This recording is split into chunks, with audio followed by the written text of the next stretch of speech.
A young soldier rises from Burkina Faso with a bold promise to restore African dignity and defy foreign control. Is Ibrahim Traore the answer that Africa has been waiting for? Let's find out. Moi, je pleure le peuple français. Mais quand même, il est bien pour l'Afrique. Il est un mal nécessaire pour nous. Ceux qui veulent se réveiller, se réveillent. Ceux qui ne veulent pas se réveiller, comme on le dit, on ne peut pas réveiller quelqu'un qui ne dort pas. Les Africains doivent se réveiller. Nous devons travailler à être indépendants, à faire au moins ce que nos peuples connaissent le bonheur. Et la lutte contre l'impérialisme, c'est ça. Il faut décoloniser les mentalités, prendre en compte toutes ces données-là, parce que le monde nous donne tellement d'exemples à voir. Pour eux, il n'y a pas de morale. Ils peuvent vous désigner aujourd'hui terroriste, mais demain, vous êtes un héros, par leur simple bouche. Ils décident de ce qu'ils font. Ils parlent de démocratie, mais ils se font eux-mêmes des coups d'État. Those were the words of Captain Ibrahim Traore, the new transitional leader of Burkina Faso. And in today's episode, we're going to explore whether he truly represents a new revolutionary future for Africa, or whether this is more hype than substance. And in today's episode, I want to explore three areas. The first is I want to look at the bold new reforms that Ibrahim Traore has instituted, which have got Africans talking about how he could be the real deal. Then, second, I want to delve into his story. Who is he and how did he rise to power? And what is the context of Traore's reforms and moves? And then finally, this episode will help you to also look at some of the criticisms that have been leveled against him and why he still has to answer a few questions as he moves towards a new future for Burkina Faso. So, let's get into part one. Best place to start is let's look at some of the widespread and sweeping reforms that Captain Traore has instituted, which have really lifted people's hopes in Africa and have signaled a new future for a young African leader. Remember, Captain Traore is only in his mid-30s, but already he's taken some bold moves that have surprised and encouraged many Africans across the continent. So, the first is geopolitically. Expelling France from Burkina Faso was no mean feat, and after the wave of coups that swept across the Sahel region in Africa, one of Captain Traore's first moves was to make sure that the French military was removed from Burkina Faso. He cancelled a number of military agreements, and because France had been so central to West Africa for at least a century leading up to that moment, this marked a key shift in power relations in the region, where Captain Traore and a number of other states, after the coups that swept across the Sahel in 2020 and afterwards, really began to reject French presence in West Africa. Now, in addition to that, and moving away from France, Captain Traore also spearheaded a move away from the incumbent regional institution that had been governing West Africa, and that was ECOWAS. Now, his critique was that ECOWAS had become a neo-imperial body and was too close to the imperial powers and wasn't truly doing the security work that it needed to do to repel and expel many of the foreign Islamist militants who had really been causing havoc in the West African region. So instead of siding with ECOWAS, who were taking time to recognize these new governments, a new regional body was formed, and this was the Alliance of Sahel States. And this is three key states who are trying to chart a new future: Burkina Faso itself, Mali, and then we also have Niger. So there was a double shift, a shift away from the European colonial power and former colonizing power in France, and then a new shift to create a new regional bloc within Africa to challenge the old incumbent bloc that really was sluggish and wasn't setting its sights on the African people's aspirations as it should have. And this was an important signal to many Africans because it did two things at once. It showed how Africa needed to rid itself of the former colonial powers and chart a course of geopolitical independence, but it also showed how new African leaders needed to detach themselves from some of the aging African institutions that themselves have really failed to liberate Africa in the way that they proposed that they would. And this causes us to ask questions about regions like SADC, regions like the East Africa Community, ECOWAS itself, even the AU, and to see whether new, more fresh bodies need to rise to challenge these bodies because of how slow they're actually moving in creating the goal of African independence. Now, in addition to this, another thing that Captain Traoré did, which was quite interesting on the geopolitical front, was following the invasion of Libya and because of the wave of Islamic terror that had spread across the African continent, both in the Horn of Africa and in the Sahel region, there was a serious problem of insecurity in Burkina Faso, as in many similar states in the region. And Islamic militants had really taken over the north of the country and really destabilized a lot of the country. So what Traoré did was, instead of resting on foreign powers to try to expel and restore stability and security, he called on the nation itself, and he created a kind of volunteer corps, which was then linked to and integrated with the army, and managed to raise, by some accounts, tens of thousands of people who were then able to, from below, create stability and security in the country. Now, to the extent to which he has been able to actually restore stability is still up for debate, but this more citizen-inspired security model replaced a colonial-inspired security model, and this is what happened when France was removed largely from Burkina Faso. However, and we'll get into this in the third part where we talk about some criticisms, he's also come closer to Russia. But although people would argue that Russia, even though it's not a former colonial power in Africa, may still have imperial ambitions, we also can't remove the agency of African states. And it's often ascribed to African states that just because they partner with certain countries, that they must be under their wing or pursuing some kind of subterranean agenda.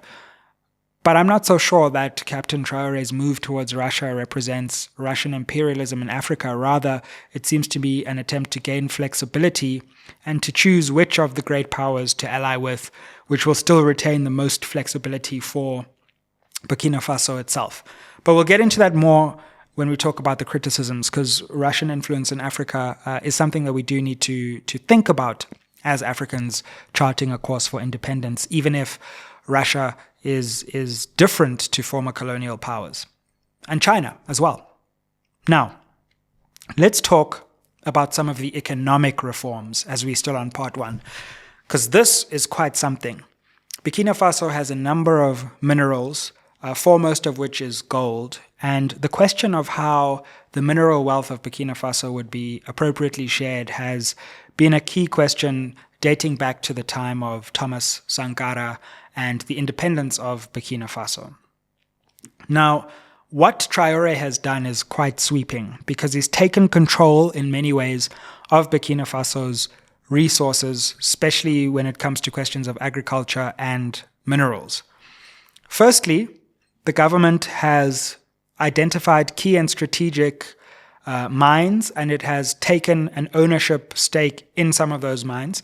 It hasn't completely nationalized them, but there was a deal for two major mines where the government struck a concession with the mining companies and bought them for around $80 million, if I'm not mistaken. So it has been able to negotiate what that stake would look like and then actually gone forward and bought a stake in some of these mining companies. The other thing it's done is set up a state-owned mining company, which will take an ownership in all future projects, and it will have between 50% and 30% ownership. And back to the Russian question, a recent mining deal has just been struck where a Russian mining company has come in, but that Russian mining company has given up a 15% stake, which will be held by the Burkina Faso government. And so that's a key sign that there's a different kind of model that's being run now, where an African government has finally got serious and said, listen here, we're going to take a free carry investment. If you want to do business with us, that's fine. But then the government needs to be able to benefit, and presumably the people need to develop benefit from that. And a development fund has actually been set up to take some of these revenues that will come from mining and the state-owned mining company and go back to the people. Now, this is still very much in the early days, but it does show that with the right political will, African leaders can actually be quite bold about getting the mineral wealth of their countries into the coffers of the state and then redistributed to the people. And we've been told that this is impossible and it will implode the economy. Burkina Faso's economy hasn't imploded at all since this. Growth hasn't been spectacular, but in the first year of Traoré's reign, it was around 1.8%. Then I think around 2.5% to 3%, and it's projected somewhere at 4% for the next year. So Traoré has proven that you can get serious about mineral ownership and not tank an economy if you do it wisely. He's also focused a lot on beneficiation, and there has been talk of a first gold refinery where gold will be taken not just as a raw material, but it will be refined, maybe turned into gold bars. That was started in November of 2023. But as far as I'm able to ascertain, that project hasn't come to fruition yet. So that's another thing to keep an eye on. And then in terms of agriculture, this has been a key driver of economic growth. There have been new factories that have come online for agro-processing.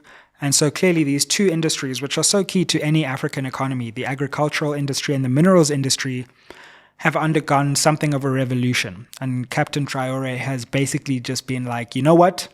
It's time to act fast, it's time to act decisively, and it's time to take the economic power into the hands of the people. And that has created a great deal of hope in Burkina Faso. I want to give you a look at how people have responded positively to this kind of action on the ground. When did this idea begin? Okay. So he said when Ibrahim Traoré became president, they knew that the country has enemies. Wow. So that's why the population started thinking, what can we do to help our president to make our country develop? Are they military men? No. You're civilian. Civil, yeah. So does it mean that each and everyone in here is not being paid? Yeah, they're not. For the love of your country. So as you can see, there's a lot of public support for these moves, and that's because Africans have for decades been begging their governments to get serious about how to use African wealth to benefit the African people, not their former colonizers, not foreign capitals, but the African people. And truly, if this model were to spread throughout Africa, can you imagine how much wealth African governments would be able to consolidate? And with that base of wealth, how much development could be unlocked if only we had the political will and we had leaders who were willing to take the media criticism in the short term for the wealth gains in the long term. Just finally on the reforms, one other interesting and positive set of reforms for me have been around the probity of the state. And Traoré has cut back salaries for ministers and parliamentarians by 30%. But interestingly, what he's done is he's increased salaries for frontline workers, teachers, and people who are at the coalface of delivery. So it's another interesting move in that we're often told either you need to cut back all salaries or increase all salaries, but Traoré has reduced the salaries of the people at the top while increasing the salaries of the people who work right at the bottom. And that's another fascinating model. Would that other African countries could do that? I'm coming to you from South Africa, where we have a bloated cabinet, all kinds of deputy ministers, parliamentarians who earn huge amounts of money, and I'm sure that could be put to better use by expanding the frontline services. But it's also not so much about the exact amounts, it's about the symbolism of servant leadership rather than extremely wealthy and bloated political and leadership budgets. So the first reason why you should care about Ibrahim Traore as I end this part, and comment down below if you have any thoughts about his reforms. Comment right now if you have any thoughts. The first reason why we should take Captain Traore seriously is because he has implemented some seriously sweeping and bold geopolitical, economic, and governance reforms that many African states could learn from.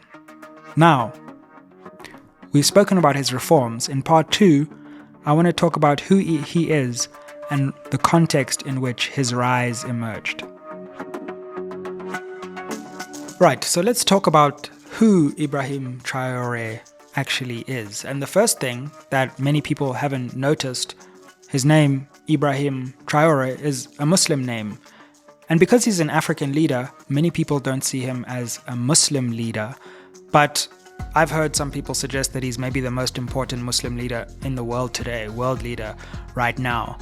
Interestingly, because he's not only a Muslim leader, but a Muslim leader who has repelled Islamic terror within an African country. So he has fought against extremist Islam, but also used the principles of the best forms of Islam to forward this vision of his country. So we've got an important African Muslim leader here, but who also exists in a context and a region where Christianity and Islam are often in conversation with one another. And indeed on the continent, when you look at the numbers of religious believers, we've got many, many Muslims and many, many Christians. So any great African leader would have to be able to navigate the conversation between Islam and Christianity. And Captain Ibrahim Traore is an interesting exponent of someone who's been able to do that. In addition to that, he was also part of a Marxist student group. So he's an interesting combination of someone who comes from Islamic political thinking mixed with leftist political thinking. And then the third component of his political identity is his experience in the military. This guy is younger than me, people. He was born in the 1980s. Oh no, yes, he's only 1 year older than me. Whew. So he's 37 this year. But what an incredible life already. So he's born in Burkina Faso in March. So he's in March 1988. And just again, when I think about other African countries and the age of leaders, and suddenly we have someone who's in their 30s who has risen and just completely changed the game of what it means to be an African leader. Now, his military career, as I was saying, is a key part of who he is. And he was part of a group of army officers that, of course, supported the coup in 2022, which brought him to power. But before that, Burkina Faso had a president who had been in power for 27 years. That's as long as Nelson Mandela was in prison, people. Blaise Compaoré was actually, once upon a time, the right-hand man of Thomas Sankara, the famous liberation icon, the bastion of ethical governance and anti-colonialism at the independence of Burkina Faso. But he was ultimately ousted in a coup where one of his closest allies, Blaise Compaoré, rose to power, and Compaoré then served for nearly 3 decades in power. So that was the political life of Burkina Faso into which he grew. And so for pretty much his entire life, he would have seen just one president ruling his country, which is a sad and familiar story on the African continent. So in the coup, which then ousted Compaoré, we then had a series of coups that were happening in Africa at the time. So Burkina Faso was just one component of a much deeper trajectory and a story. And I actually made a video on the coups in the Sahel region of Africa about 2 years ago. So I would encourage you to go and watch that if you want more context on the importance of those coups. And we'll put that video in the description, and we'll put a card to that video in this episode as well. Now, interestingly, he graduated from a military academy in Burkina Faso, and he joined a kind of UN peacekeeping mission, particularly at a time when Islamic militants were threatening various states, including Burkina Faso, in the region. So he cut his military teeth in the battles involving Burkina Faso, the UN, France, and Islamic militants, and the battle to seize control of these countries. You may remember in the aftermath of the invasion of Libya, in particular, North Africa was hit very hard by the breaking of that country, which meant that all kinds of Pandora's box was opened, and there was all kind of migration, military activity, insurgencies in and around North Africa and the Sahel. So that's an understanding of some of the political and ideological currents that shape Captain Traore. Now, he also, of course, comes to power at a time when, after Compaore, there are a series of hopes and new leaders who are hoped will take things forward. But in these coups, the leaders actually fail to really move the ball. And so Henri Damiba is a coup leader who takes over power, but who fails to achieve the goals of the coup. And so there's almost a coup within a coup, and that's what brings about Traore's rise. And so Traore takes over from the failed coup and effectively says that this is the real coup that is bringing a new vision for Burkina Faso to light. So some call this move and the rise of this individual nothing short of historic. But there are some questions that we also need to ask, and some criticisms that have been levied against Captain Traore. So I now want to explore some of those. All right, now in this third segment, I want to talk about some of the criticisms, because even as we become hopeful of a new brand of African leadership, there's still some questions, at least unresolved questions, that need to be answered about Captain Traore. The first is about his promise of a new constitution and a new democratic dispensation to be brought to Burkina Faso. The best tradition of Burkina Faso anti-colonial movements, as led by Thomas Sankara, has always emphasized the voice of the people. Now, of course, in a coup can be good or it can be bad. It's good to the extent that it creates a bridge to a new democratic future. But if the coup itself becomes the government forever, then we have authoritarian dictatorship. Now, Traore has promised that his coup will be a bridge to a democratic future. And initially he promised that 2 years after the coup, elections would happen. However, it looks like those elections are being pushed further. So the question then would be, when exactly will we move from this transitional arrangement into a more democratic future for the country? Now, the counter-argument to that counter, though, is that just because you have elections doesn't necessarily mean that you're a democracy. And we've seen many African countries that perform democracy, but their leaders are still ultimately tied to colonial powers or to billionaires or corporations within Africa. So merely creating elections doesn't guarantee sovereignty. And even if it takes a little bit longer to have elections, what's really important is not only democracy, but also sovereignty. So I suppose Captain Traore and his defenders would say that's what's important. It's not necessarily a democratic timeline, but it's making sure that once this new constitution comes into effect, that the gains of the reforms cannot be eroded by the influence of outside powers. The other question is about Russian involvement in Burkina Faso. There's this idea that Russia represents just a new form of imperialism on the African continent. And just as some African countries are expelling other European powers, Russia is coming to fill the gap, but it has its own interests, its own agendas, and it is also performing something of a neo-colonial role on the continent. And that may be true because Russian involvement in Africa is not perfect, that's for sure. We've got things like the Wagner Group operating in various places, which are raising questions and eyebrows. But what we have to ask ourselves is, at a time when global power is shifting, African leaders also can't operate in a vacuum as if they shouldn't be forging alliances with the rest of the world.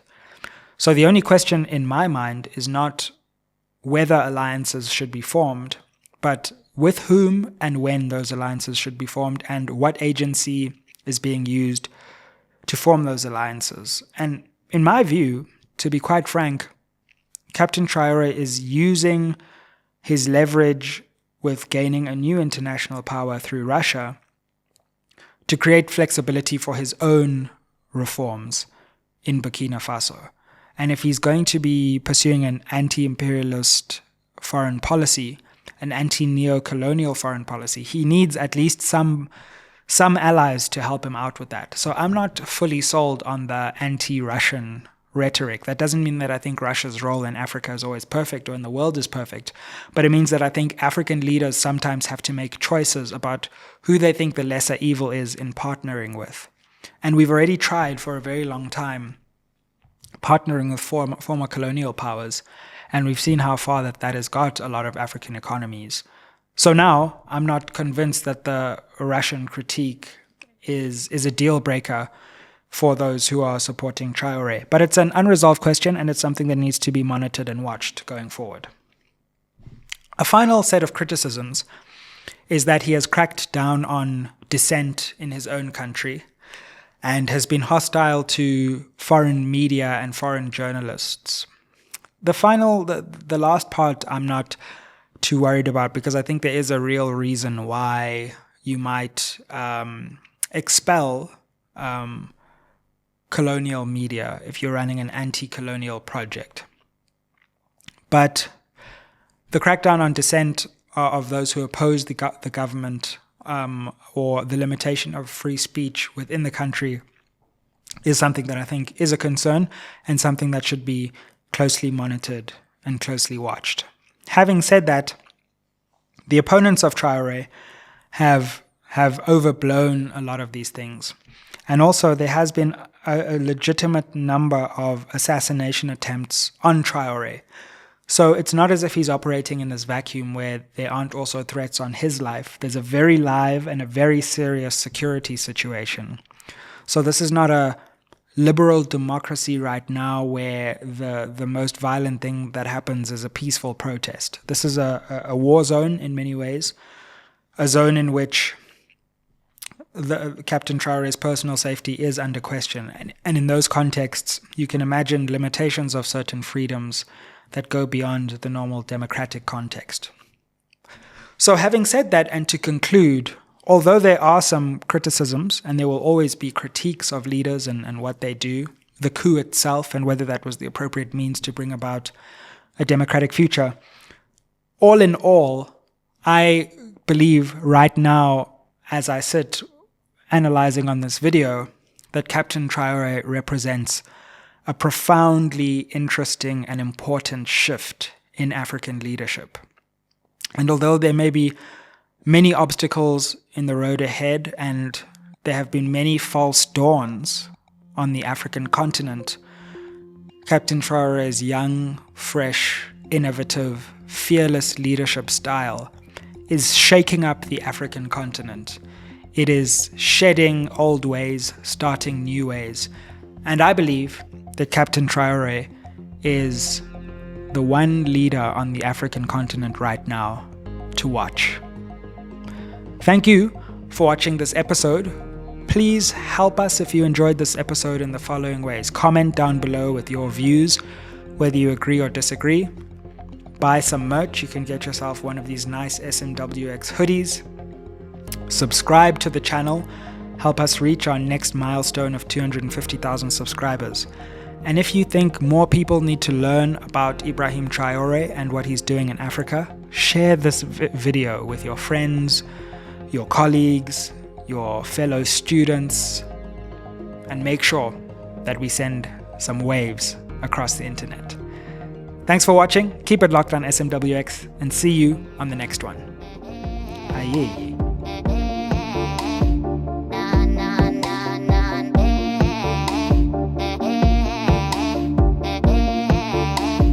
Na na na